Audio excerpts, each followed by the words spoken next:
पुंडलीकवरदे हरिविठ्ठल श्री ज्ञानदेव तुकाराम गोपाल कृष्ण भगवान की जय। माऊली ज्ञानेश्वर महाराज की जय। जगद्गुरु तुकाराम महाराज की जय। चाले हे शरीर कोणाची आहे सत्ते, चाले हे शरीर कोणाची आहे सत्ते, कोण बोलविते हरिविन। देखवी ऐकवी एक नारायण, तयाचे भजन चुकू नको। मानसाची देव चालवी अहंता, मीच एक करता म्हणू नये।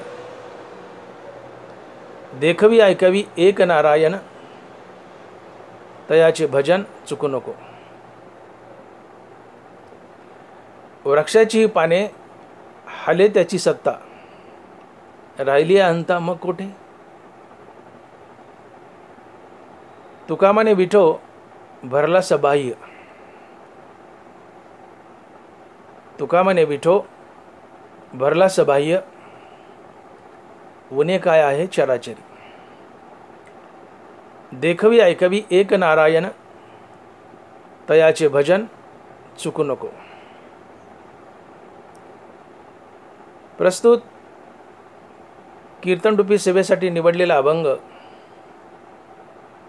जगद्गुरु श्री संत तुकाराम महाराज यांचा 5 चरणाचा आणि उपदेशपर प्रकरणातील अभंग आहे। तुकोबाराय म्हणतात, चाले हे शरीर कोणाची आहे सत्ते, चाले हे शरीर कोणाची आहे सत्ते। तर याचं एकच उत्तर आहे, देवाची आहे सत्ते, देवाची आहे सत्ते। चाले हे शरीर कोणाची आहे सत्ते, तर याचं एकच उत्तर आहे, चाले हे शरीर देवाची आहे सत्ते। याची साक्ष ज्ञानोबा देत आहेत। माऊली लिहित आहेत, पार्था तिया परी आत्मसंगती ये शरीरी, सजीवत्वाचा करी उपयोगी जडा। पार्था तिया परी आत्मसंगती ये शरीरी, सजीवत्वाचा करी उपयोगी जडा। ज्यावेळेस आत्मा या शरीराची संगती करतो, त्यावेळेस हे जड शरीर चेतन होतं आणि ते चालू लागतं। आणि हेच तुकोबाराच्या प्रश्नाचं उत्तर आहे की चाले हे शरीर कोणाचे आहे सत्ते, तर चाले हे शरीर आत्म्याच्या सत्ते, किंवा चाले हे शरीर देवाची आहे सत्ते। शरीर देवाच्या सत्तेने चालतं, आत्मसत्तेने चालतं। पार्था तिया परी आत्मसंगती ये शरीरी, सजीवात्वाचा करी उपयोगी जडा। ज्यावेळेस आत्मा या देहाची संगती करतो, तेव्हा हा जड जीव चेतन होतो, चालू लागतो। अर्थात देव आम्हाला चालवतो, देव आम्हाला पळवतो, आत्म्याच्या देवाच्या सत्तेने आम्ही चालतो। नरवारा लिहित आहेत, भ्रामकाचे निसंगे जैसे लोह वेडा रिगे, तैसे ईश्वर सत्ता योगे चेष्टती भूते। भ्रामकाचे निसन्निधान लोह करी सचेतन, का सूर्य संगुजन चेष्टविगा। माऊली म्हणतायत की तुम्ही लोहचुंबक जर लोखंडाजवळ नेलं तर लोखंड चालू लागतं, तसं आत्मा जर शरीराच्या जवळ गेला तर शरीर चालू लागतं, सचेतन होतं, जिवंत होतं। भ्रामकाचे निसन्निधान लोह करी सचेतन। चुंबक लोखंडाच्या जवळ गेलं की चुंबक सचेतन होतं, चालू लागतं। आत्मा शरीराच्या जवळ गेला, शरीर चालू लागतं, चेतन होतं. भ्रामकाचे निसंगे लोह वेडारिगे, तैसे ईश्वर सत्ता योगे चेष्टती भूते.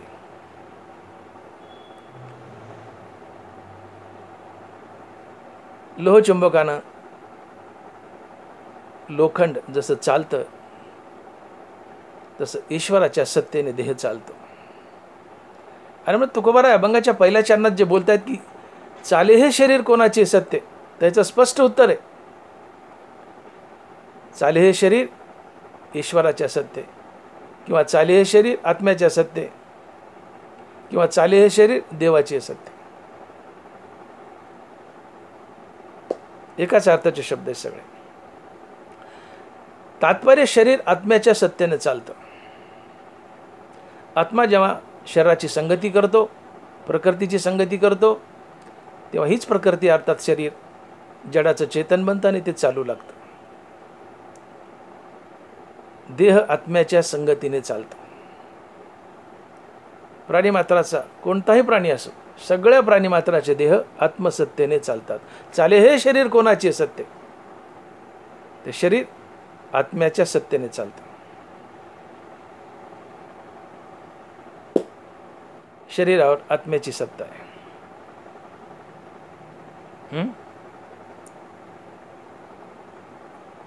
चेतना, शरीर अचेतन आहे, जड आहे. या शरीराला जेव्हा आत्म्याची संगती घडते तेव्हा हे शरीर चेतन बनतं. ज्ञानोबा लिहित आहेत,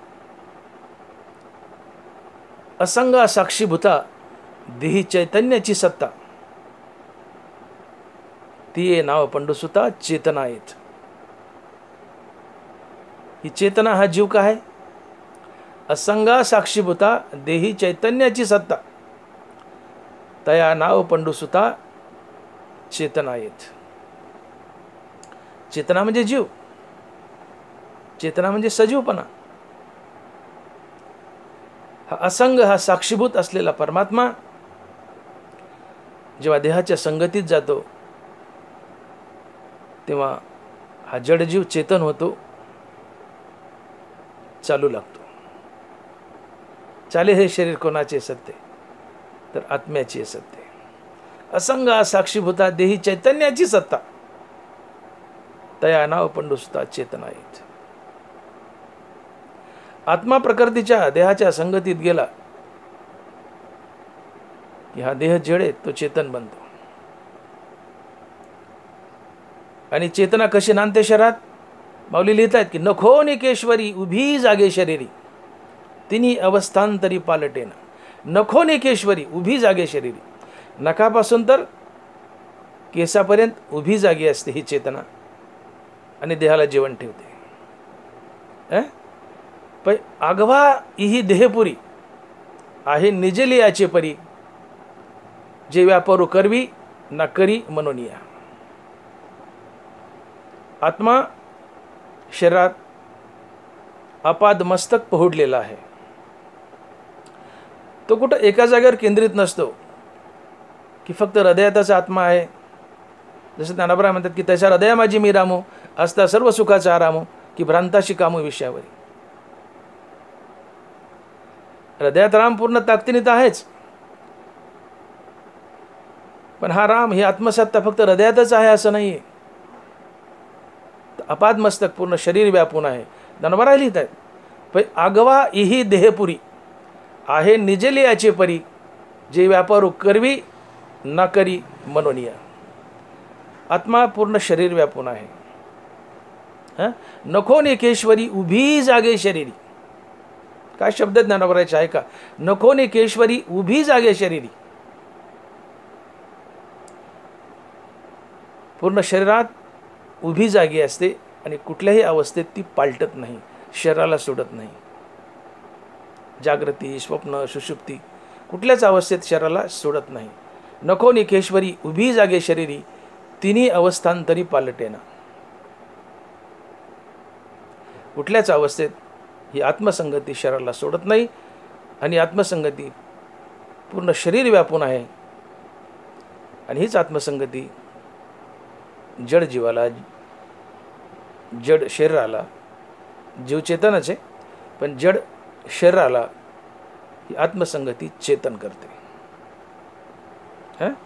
मन बुद्ध्यादी आगवी जियेचे नि टवटवी, प्रकृती वनमाधवी सदाची जे. शरीरात जे मन आहे, बुद्धी आहे, सर्व इंद्रिय समुदाय हा आत्मसत्तेमुळे टवटवीत राहतो. मन बुद्ध्यादी आगवी जियेचे नि टवटवी, प्रकृती वनमाधवी सदाची जे.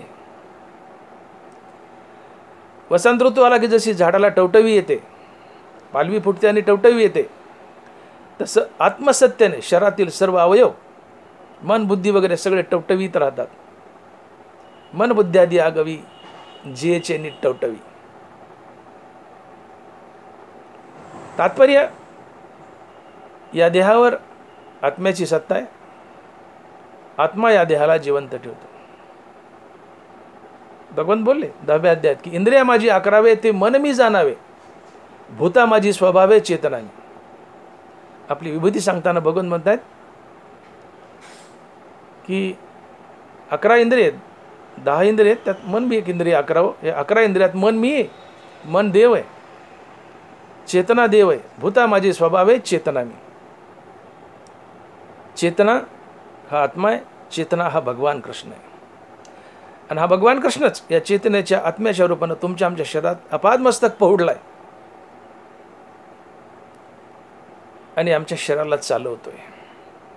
आणि म्हणून तुकोबराजे बोलतात की चाले हे शरीर कोणाची असत्य, तर चाले हे शरीर कृष्णाची असत्य, चाले हे शरीर आत्म्याचे सत्य, चाले हे शरीर देवाची असत्य. एकाच अर्थाचे शब्द, एकाच अर्थाचे वाक्य आहेत. चाले हे शरीर आत्म्याचे सत्य, चाले हे शरीर देवाचे सत्य.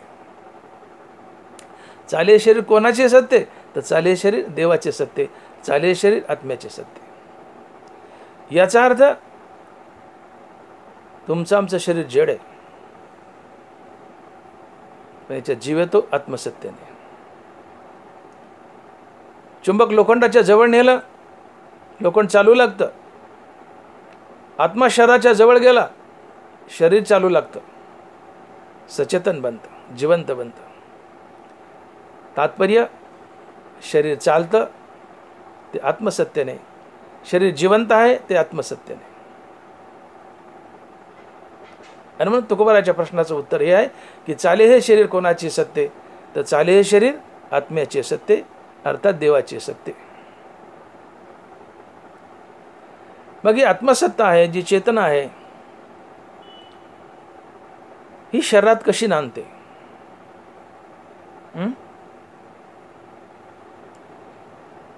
देव शरीरात राहतो तो कसा राहतो, किंवा आत्मा शरीरात राहतो तो कसा राहतो?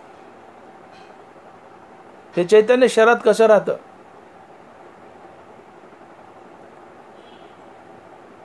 आत्मा शरीरात कसा नांदतो?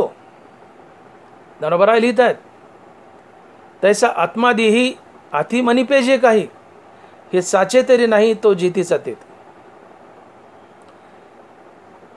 तुमच्या आमच्या शरीरात आत्म्याचं प्रतिबिंब पडलंय. शरीरात आत्मा नसतो, आत्म्याचं प्रतिबिंब असतं. मुद्दा लक्षात घ्या. ढोबळ मनाने तुम्ही आम्ही बोलून जातो, शरीरात आत्मा आहे, शरीरात आत्मा आहे, शरीरात आत्मा आहे. आत्मा आला, आत्मा गेला.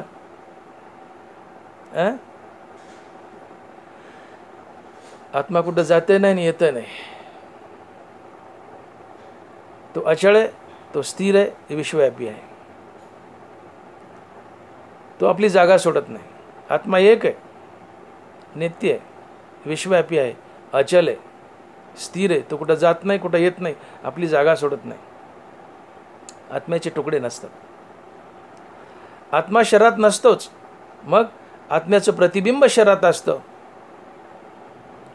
आणि या शरीराला आत्मा जगवत असतो. नरबरा लिहित आहेत, तैसं आत्मा देही आती मनिपे हे काही, साचे तरी नाही तो जेथीचा तेत. आत्मा शरीरात आहे असं म्हणणं हे खरं नाही. अर्थात आत्मा शरीरात आहे हे म्हणणं खोटं आहे, हे ज्ञानोबा म्हणतात. कारण तो जितीचा तीत आहे, तो जागा सोडत नाही आपली. मग शरीरात आहे काय, तर आत्म्याचं प्रतिबिंब आहे. ज्ञानोबाच लिहित आहेत की आरिसा मुख जैसे बिंबलिया नाम असे, देही वसने तैसे आत्मतत्व. आत्मा शरीरात कसा वास करतो? प्रतिबिंबाच्या रूपाने. तुम्ही आरशात पहा, आरशात पाहिलं तर तुमचं प्रतिबिंब दिसतं आरशात तुम्हाला. तुम्ही आरशाच्या आत शिरलेलं नाहीत, तुमचं प्रतिबिंब दिसतंय. तसं आत्मा देहाच्या आत शिरत नाही, आत्म्याचं प्रतिबिंब देहात पडतं आणि हा देह जगतो, चालतो. म्हणून आरिसा मुख जैसे बिंबलिया नाम असे, देही वसने तैसे आत्मतत्व. शरीरात आत्मा कसा राहतो? तर आरशात आम्ही आमचं तोंड पाहताना आमचं प्रतिबिंब आरशात आम्हाला दिसतं. तसं प्रतिबिंबाच्या रूपानं आत्मा शरीरात राहतो. आत्मा शरीरात नसतो, आत्म्याचं प्रतिबिंब शरीरात असते. आरिसा मुख जैसे बिंबलिया नाम असे, देही वसने तैसे आत्मतत्व. बरोबर आहे बोलतायत की एक निघे पूर्वेकडे, एक निघे पश्चिमेकडे, ती भेटीचे निपाडे संबंध. हा एक मनुष्य पूर्वेला चाललाय, एक मनुष्य पश्चिमेला चाललाय. त्यांची आयुष्यात कधीच भेट होत नाही, कारण विरुद्ध दिशेने चाललेत. एक निघे पूर्वेकडे, एक ते पश्चिमेकडे, ती भेटीचे निपाडे संबंध. हा एक पूर्वेला गेला, एक पश्चिमेला गेला, या दोन्ही माणसाची आयुष्यात कधीच भेट होत नाही. तसं आत्मा आणि शरीर याचीही कधीच भेट होत नाही. आणि आत्मा आणि शरीर यांची भेट होते असं म्हणणं किती खोटं आहे. धनबराय म्हणतात की उजेड आणि अंधार यात जेवढा फरक आहे, रात्र आणि दिवस यात जेवढा फरक आहे, जिवंत आणि मेलेला यात जेवढा फरक आहे, तितका फरक कशामध्ये? आत्मा आणि देह यांची भेट होते हे म्हणण्यात आहे. अर्थात आत्मा शरीरात शिरतच नाही, आत्मा शरीरात वासच करत नाही. मग आत्म्याचं प्रतिबिंब देहात पडतं, आत्म्याचं प्रतिबिंब शरीरात पडतं आणि शरीर चेतन होतं, जिवंत होतं, जिवंत राहतं. एखादं पाण्याचं डबकं आहे, वर सूर्य आकाशात स्थिर आहे. डबकं येण्याच्या आधी सूर्य आहे, डबकं गेल्यावरच सूर्य आहे. मग जेव्हा डबकं आले आणि डबक्यात पाणी आहे, तेव्हा सूर्याचं प्रतिबिंब डबक्यात दिसतं. मग त्या डबक्यात काय सूर्य शिरलाय का? नाही, डबक्यात त्या सूर्याचं प्रतिबिंब पडलंय. तसं देह येण्याच्या आधी आत्मा आहे, देह गेल्यावर बी आत्मा आहे. मग जेव्हा देह इथं आहे तेव्हा आत्म्याचं प्रतिबिंब त्या देहात पडतं आणि हे शरीर आत्मसत्यानं जिवंत राहतं. बरोबर बोलतायत का? जे जळा आधी पाठी सूर्य असतुची असे किरीटी, माझी बिंबे ते दृष्टी अनेकाची आहे. डबक्याच्या आधी सूर्य आहे, डबक्याच्या नंतर हे सूर्य आहे. डबकं आलं तेव्हा त्या डबक्याच्या पाण्यात सूर्याचं प्रतिबिंब पडलं. आत्मा आधी आहे, नंतर बी आहे. देह आला तेव्हा त्या देहात आत्म्याचं प्रतिबिंब पडलं. कारण देह चैतन्यावर येतात आणि जातात, तसे चैतन्याच्या ठाई शरीरांतरे होती जाती पायी, ऐसे जाणे तया नाही व्यामोह दुःख.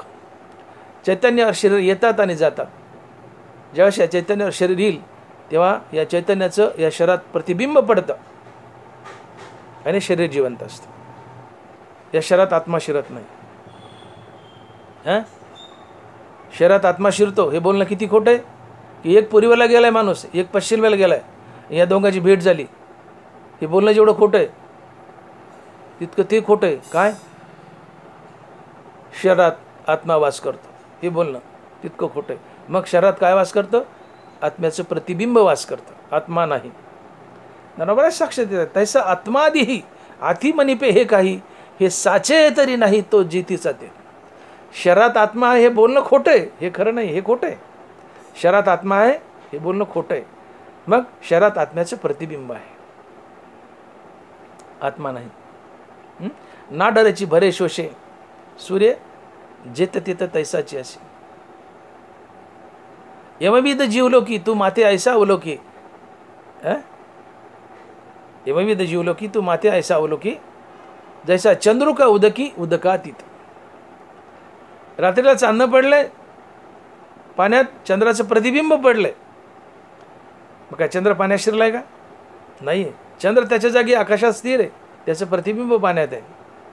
तसं देहात आत्म्याचं प्रतिबिंब पडलंय, आत्मा नाही.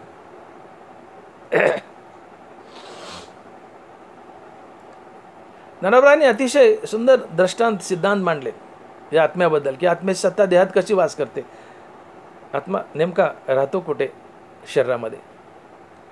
पहिलं चरण काय बोलतात तुकोबराय, की चाले हे शरीर कोणाचे सत्य? तर आत्म्याचे सत्य. मग आत्मा देहात कसा वास करतो? तर देहात आत्मा नसतोच, आत्म्याचं प्रतिबिंब असतं. हा मुद्दा लक्षात घ्या. आणि त्या आत्म्याच्या प्रतिबिंबावर देह चालतो. माऊली लिहित आहेत, हा प्रकृती माझी उभा परी जुई जसा उथंबा. नीट ऐका हो ज्ञानोबांच्या. हा प्रकृती माझी उभा परी जुई जैसा उथंबा, या प्रकृती पृथ्वी नभा ते तुला पाडू. एखादी वेल आहे, तिला टेकन दिले लाकडाचं, मेडीचं. ती मेड फक्त टेकन रूपाने आहे, ती त्या वेलीच्या आत शिरत नाही, ती फक्त आधार आहे. तसा आत्मा या शरीराला जगवण्यासाठी आधार आहे. ती लाकडाची मेड जशी वेलीत शिरत नाही, तसा आत्मा शरीरात शिरत नाही. ती मेड टेकन आहे वेलीला, तसा आत्मा टेकन आहे शरीराला. त्या मेडीमुळे वेल वर जाते, जगते. आत्म्यामुळं देह जगतो. मेड टेकन आहे, आत्मा टेकन आहे. हा प्रकृती माझी उभा परी जुई जसा उथंबा, या प्रकृती पृथ्वी न बाते तिला पाडू. पृथ्वी आणि आभाळ यांचा जसा कधीच संबंध येत नाही. पृथ्वी आणि आभाळ जसे एकमेकापासून दूर आहेत, तसं देह आणि आत्मा एकमेकापासून दूर आहेत. पृथ्वी आभाळ कधीच एकत्र येत नाहीत, तसा देह आणि आत्मा हे कधीच एकत्र येत नाहीत. मग एकत्र येतात ती देह आणि आत्म्याचं प्रतिबिंब. देह आणि आत्म्याचं प्रतिबिंब. अर्थात देहात आत्मा नसतोच. बरं लिहित आहेत, प्रकृती सरितेच्या तटी मेरू होय हा किरीटी. प्रकृती सरितेच्या तटी मेरू होय हा किरीटी, माझी बिंबे परी लोटी लोटो नेणे. प्रकृतीला ज्ञानोबारायांनी एका नदीची उपमा दिली आहे. एखादी नदी वाहते आणि तिच्या काठावर एखादा पर्वत आहे, तर त्या पर्वताचं प्रतिबिंब त्या पाण्यात पडतं. पर्वत त्या पाण्यात शिरत नाही. तसा प्रकृती ही नदी आहे आणि आत्मा हा मेरू पर्वत आहे. या प्रकृती नदीच्या काठावर हा आत्मारूपी मेरू पर्वत उभा आहे आणि आत्म्यारूपी मेरू पर्वताचं प्रतिबिंब या प्रकृतीरूपी नदीच्या पाण्यात पडलंय. तो पर्वत पाण्यात शिरला नाही. अर्थात पाणी वाहतंय, किनाऱ्यावर पर्वत आहे, तर पर्वताचं प्रतिबिंब पडतं. पर्वताचं प्रतिबिंब पडतं पाण्यात, पर्वत पाण्यात शिरत नाही. तसं आत्मा देहात शिरत नाही, आत्म्याचं प्रतिबिंब देहात पडतं.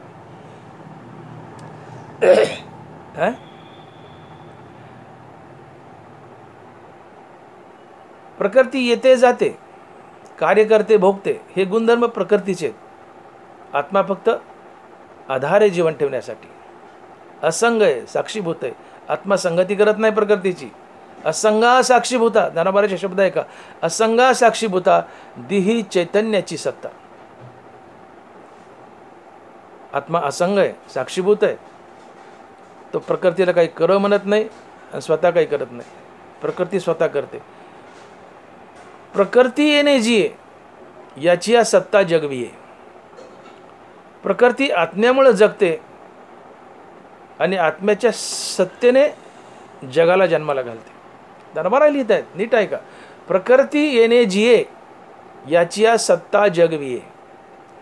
प्रकृती आत्मसत्तेमुळे जगते आणि आत्मसत्तेच्या मदतीने जगाला जन्माला घालते. प्रकृती होय जाय हा असं तुझी आहे. प्रकृती होते जाते, आत्मा कुठं जाते नाही, येते नाही. मरती जीवा करी अमर जे आहे. प्रकृती मरकी, येते जाते. एरवी येणे आणि जाणे, करणे का भोगणे हे प्रकृतीचे तेने मानिले. एरवी येणे जाणे करणे भोगणे हे प्रकृतीचे तेने मानिले. येणं जाणं अर्थात जन्माला येणं मरणं करणं भोगणं हे सगळं प्रकृतीचं काम आहे, देहाचं काम आहे, आत्मसत्याचं नाही. आत्मा फक्त आधार असतो या प्रकृतीला, या देहाला जीवन ठेवण्यासाठी. आणि म्हणून मुद्दा लक्षात घ्या की तुकोबारांनी अभंगाचं चरण लिहिलंय की चाले हे शरीर कोणाचे सत्य, कोण बोलविते हरिविन. चाले हे शरीर कोणाचे सत्य, तर चाले हे शरीर आत्म्याचे सत्य. मग हा आत्मा हे शरीर कसं चालवतो, तर आत्मा शरीरात शिरत नाही, आत्म्याचं प्रतिबिंब शरीरात पडतं आणि एवढ्या प्रतिबिंबाच्या ताकदीनेच आत्मा या देहाला चालवतो. आणि मग लक्षात घ्या, देहात आत्मा नसतोच, देहात आत्म्याचं प्रतिबिंब असतं. अनेक ओव्याने मी तुम्हाला सिद्ध करून दिलं. ज्ञानोबाराच्या अतिशय सुंदर ओव्यात यावर. तैसा आत्मा देही अति मनिपे जे काही, हे साचे तरी नाही तो जिथे साते. काय म्हणतात माऊली? तैसा आत्मा देही अति मनिपे हे काही, साचे तरी नाही तो जेथे साते. आत्मा देहात नसतोच, तो जिथल्या तिथं असतो. का? तर आत्मा अचल आहे, एक आहे, विश्वव्यापी आहे, नित्य आहे, सदा आहे, परिपूर्ण आहे. अर्जुना हा नित्यो, अचळू हा शाश्वतो, सर्वत्र सदोदितू परिपूर्ण हा. अर्जुन हा नित्यो, अचळू हा शाश्वतो. कसा आहे आत्मा? नित्य आहे, अचल आहे, शाश्वत आहे. सर्वत्र सदोदितू परिपूर्ण हा, सर्वत्र आहे, परिपूर्ण आहे, अचल आहे, शाश्वत आहे, विश्वव्यापी आहे, एकच आहे, नित्य आहे. मग पूर्ण विश्व आत्म्याने व्यापले. आत्मा एक आहे आणि विश्वव्यापी आहे. मग आत्मा जर एक आहे, विश्वव्यापी आहे, तो हलल कसा जागेवर? एखादी वस्तू या विश्वाच्या आकाराची आहे, विश्वा एवढी आहे, तर तिला हलायला जागा तर पाहिजे ना. आपल्या घरामध्ये एखादं भांडे 10x12 खोली असते, त्याच्यात आपण शेकड्याने वस्तू टाकतो त्या घरामध्ये, त्या खोलीमध्ये. ते हलू शकतो का? स्पेस मोठा आहे, 10x12 खोली, तांब्या आहेत, परातीत, भांडेत, काही बी आहे. या वस्तू खोलीपेक्षा लहान आहेत म्हणून आपण हलवू शकतो इकडं तिकडं, त्यांची जागा बदलू शकतो. पण विश्व जेवढं मोठं आहे तितका मोठा आत्मा आहे. आणि मग या आत्म्याला हलवता कुठं? एखादी वस्तू खोली 10x12 तेवढ्याच आकाराची जर वस्तू आहे, तर ती वस्तू त्या खोलीला पॅक करेल ना, तिला हलवायला काय संधी? आपल्याला हलवू शकत नाही. खोलीपेक्षा लहान वस्तू आहे तर ती वस्तू आम्ही हलवू शकतो, पण खोली एवढी जर वस्तू आहे तर तिला आम्ही हलवायचं कसं? तसं आत्मा हा विश्वा एवढा आहे. मग जी वस्तू विश्वा एवढी आहे तिला हलवायचं कसं? ती कुठं जाईल आणि कुठं येईल, तिला जागा सोडता येत नाही. हनुमंत महाराज म्हणतात की अर्जुना हा नित्यो, अचळू हा शाश्वतो, सर्वत्र सदोदितो परिपूर्ण हा. अर्जुन हा नित्य आहे, अचल आहे, विश्वव्यापी आहे, शाश्वत आहे, सर्वत्र आहे, परिपूर्ण आहे, कुठं जात नाही, येत नाही, आपली जागा सोडत नाही. अर्थात आत्मा अचल आहे. आत्म्याचे तुकडे नसतात, आत्मे अनेक नसतात. आपल्याकडे भ्रामक कल्पना पड्यात, आपल्याकडे भ्रामक कल्पना पड्यात की माणूस मेला की आत्मा गेला. जेवढे माणसं आहेत तितकी आत्मे आहेत, ती कुठे स्वर्गात वैकुंठात जिथं कुठं राहत असतील तिथं असतील. असे बुटके बुटके बुटके दाखवायचे डोक्यावर, काहीतरी पांघरून टाकलेले छत्र्यासारखे. या भ्रामक कल्पना आहेत. आत्म्याचे तुकडे नसतात, आत्मा एक असतो. आत्मा कुठं जातं नाही, कुठं येतं नाही, आत्मा अचल असतो.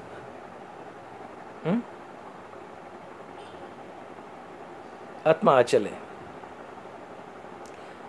हा अनादि नित्य सिद्धो, निरुपादी विशुद्धो, म्हणून शस्त्राधिकी छेदू न घडेया. आत्मा नित्य आहे, अनादि आहे, अचल आहे, शाश्वत आहे, विश्वव्यापी आहे, एक आहे. आत्म्याचे तुकडे नसतात. आत्मा कुठं जात नाही, कुठं येत नाही. मग मनुष्य मेल्यानंतर या देहातून दुसऱ्या देहात जातं ते काय जातं? नाथ महाराज लिहित आहेत याचं उत्तर. देहीचे देहांतर गमन वासनेयोगी करी मन, आत्म्याशी देहांतर गमन जन्म मरण असे ना. नाथ महाराज बोलतात भागवतात, आत्मा या देहातून दुसऱ्या देहात जात नाही. का? तर आत्मा एक आहे, विश्वव्यापी आहे, अचल आहे. आणि आत्मा जर एक आहे, विश्वव्यापी आहे, अचल आहे, आपली जागा सोडत नाही, तर मग एका देहातून दुसऱ्या देहात जातं ते काय? नाथ महाराज म्हणतात ते मन आहे. उभी आहे का? देहीचे देहांतर गमन वासनेयोगी करी मन, आत्म्याशी देहांतर गमन जन्म मरण असे ना. एका देहातून दुसऱ्या देहात जाणार हे मन आहे, अर्थात जीव आहे. मन आणि जीव एकच असते. बरोबर लिहित आहेत. मनाची व्याख्या सांगताना हे बुद्धीशी बाहेरी अहंकाराचे वरावरी. हे बुद्धीशी बाहेरी अहंकाराची वरावरी. मन बुद्धीच्या बाहेरून आहे. मग बुद्धीची व्याख्या सांगताना सांगतात की बुद्धी हे तेज तत्वाची आधी, जे सत्वगुणाची वृद्धी, आत्मा या जीवाची संधी वसवित असे.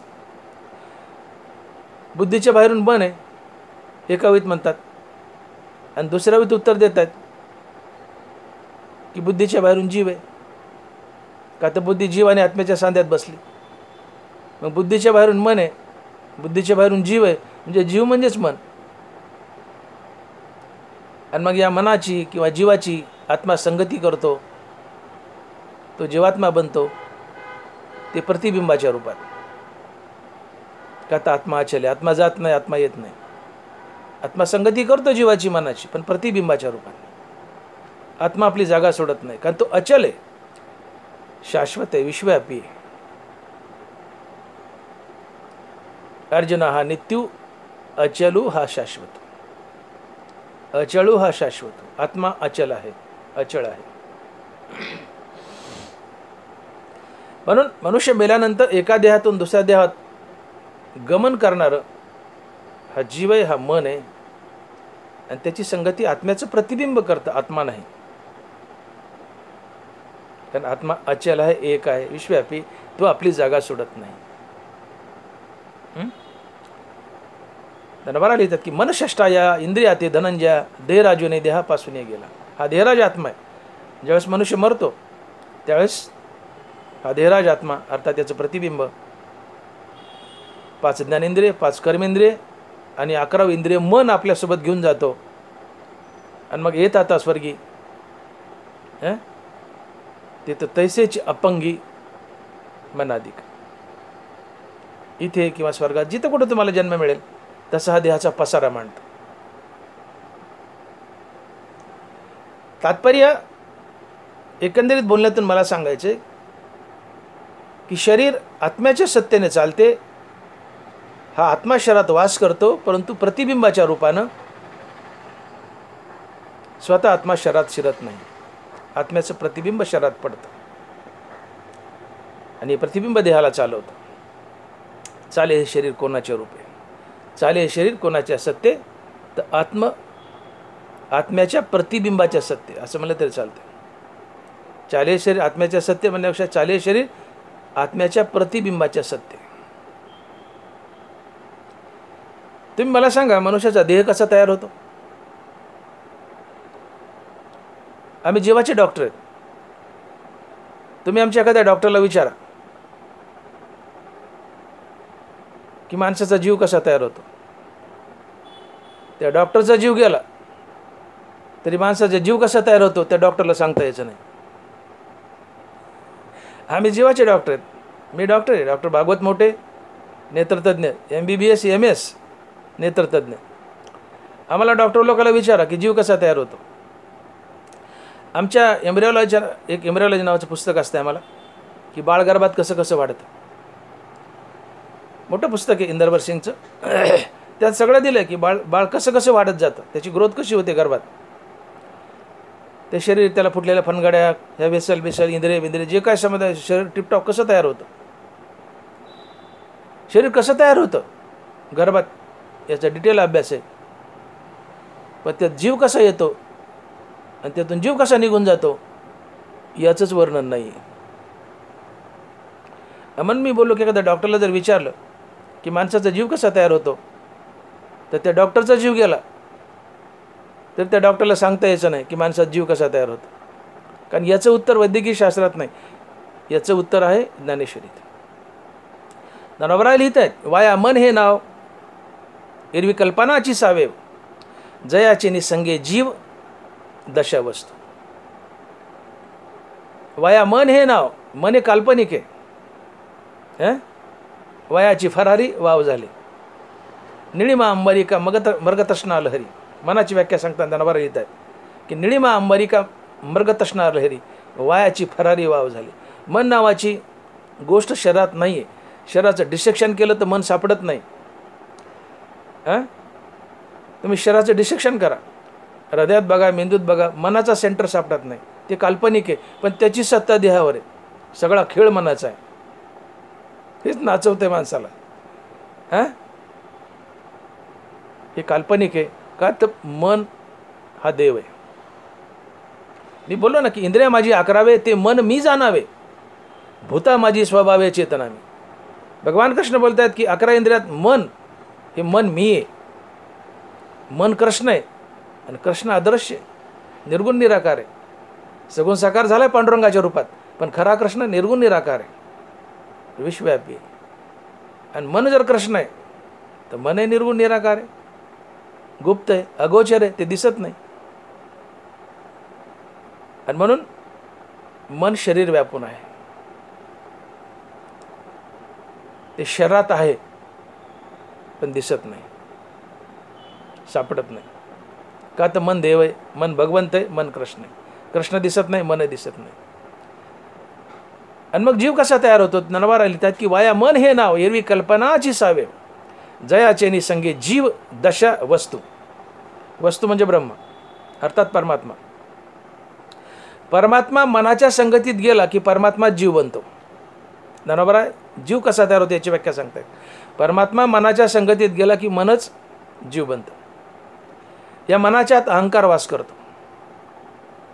आणि म्हणून परमात्मा अधिक मन बरोबर जीव, किंवा परमात्मा अधिक अहंकार बरोबर जीव, कुठलं घेतलं चालतं. आणि म्हणून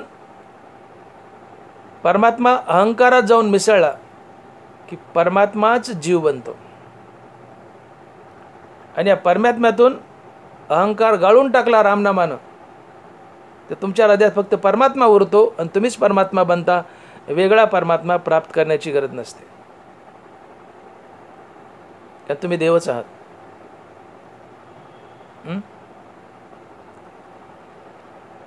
तुमच्या हृदयात देव उभा आहे, बाजूला अहंकार उभा आहे, म्हणून तुम्ही जीव आहात. आता अखंड रामनामानं तुम्ही हा अहंकार जाळा, अहंकार खाली गळाला, हृदयात फक्त देव उरला.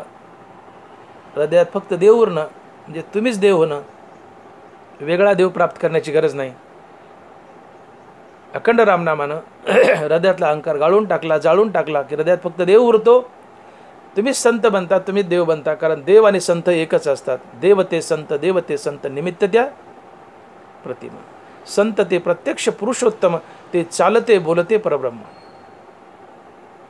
परमार्थात ही उंची गाठायची आम्हाला, नुसत्या उड्या मारायच्या नाहीत, कीर्तन करून नुसते पैसे कमवायचे नाहीत.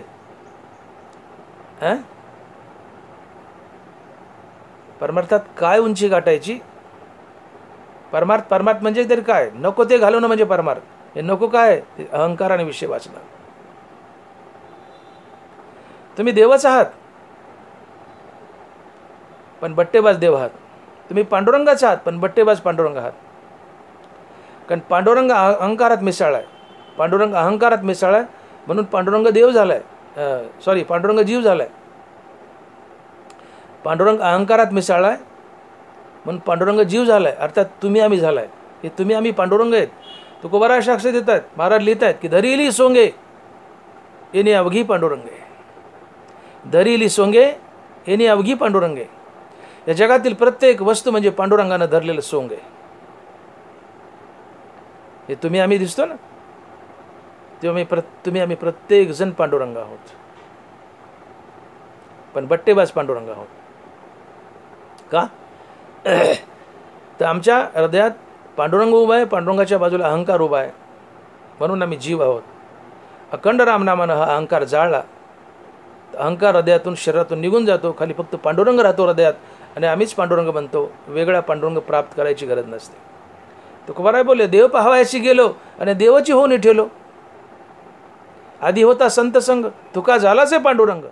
मूळ स्वभाव जाईना, त्याचे भजन राहीना. मी देव पाहायला गेलो, पण मीच देव झालो.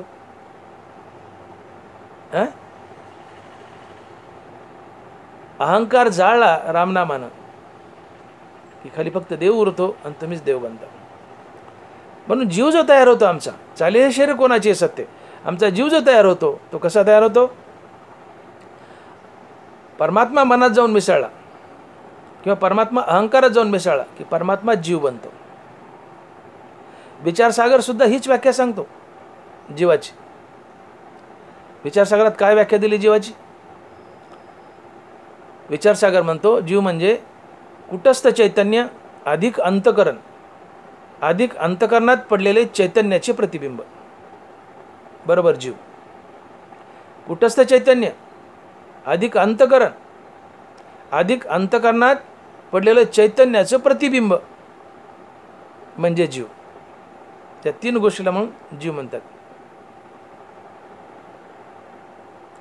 याला सोपं जर केलं, ही व्याख्या थोडी किचकट आहे, पण हीच व्याख्या जर सोपी केली तर मन अधिक मनात पडलेलं चैतन्याचं प्रतिबिंब म्हणजे जीव.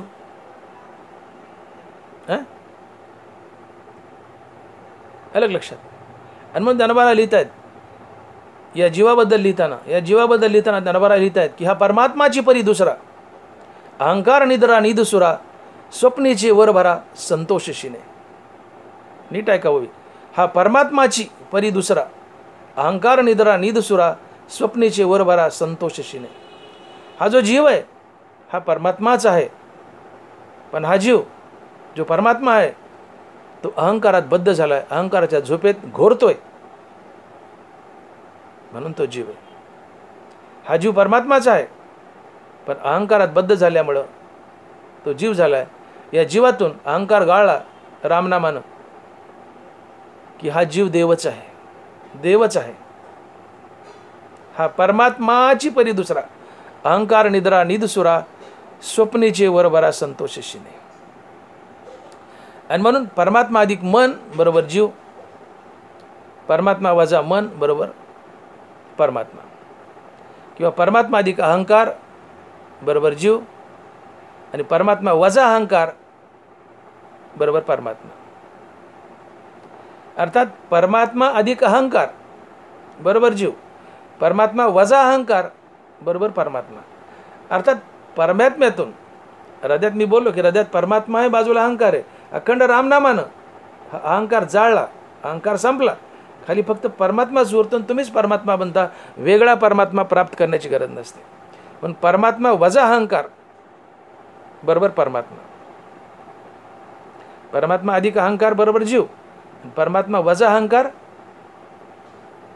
बरोबर परमात्मा. साधं गणित.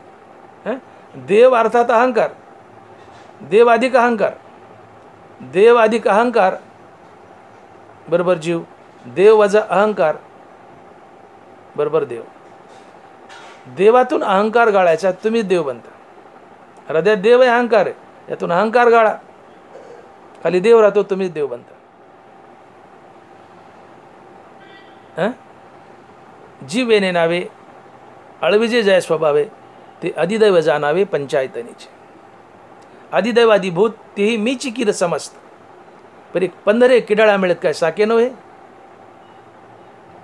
अधिदैव अधिभूत, अधिभूत म्हणजे शरीर, अधिदैव म्हणजे जीव, आणि अधियज्ञ म्हणजे शुद्ध परमात्मा.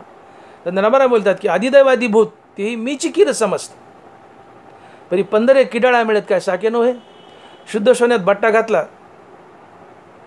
काही घाण घातली की शुद्ध सोनं बट्टेबाज होतं. तसं शुद्ध देवात अहंकार घातला की देवही बट्टेबाज होतो.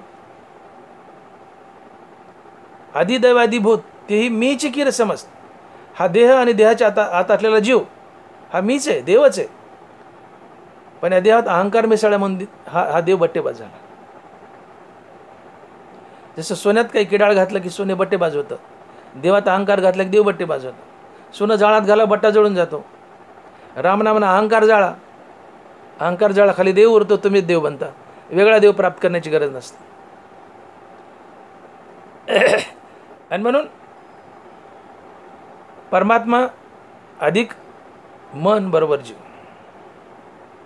किंवा परमात्मा अधिक अहंकार बरोबर जीव, आणि परमात्मा वजा अहंकार बरोबर परमात्मा.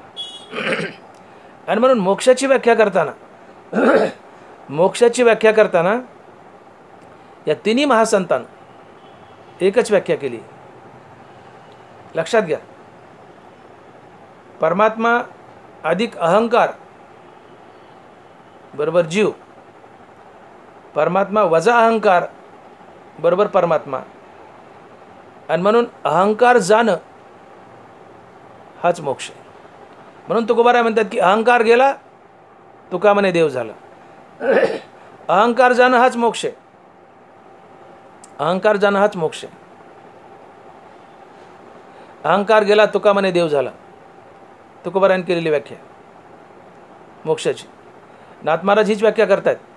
देह अंत्यचे दडपण त्याची बद्धतेचे लक्षण, देह अंत्यचे निरसन मुक्तता जाण नावताय. देहांतेचे निरसन, निरसन म्हणजे जाणे, देहांतेचे निरसन मुक्तता जाण नावताय. देहांकार जाणे हीच मुक्ती आहे. नाथ महाराज बरोबर आहे. तसे मन पण मुद्दल जाय मग अहंभावाधिक के आहे, म्हणून शरीराची ब्रह्म होय अनुभवितो. मनच मुद्दल गेले मग अहंकार कुठं शिल्लक राहतो? कारण मन मेलं की आत वास करणारा अहंकार मरतो. पण मन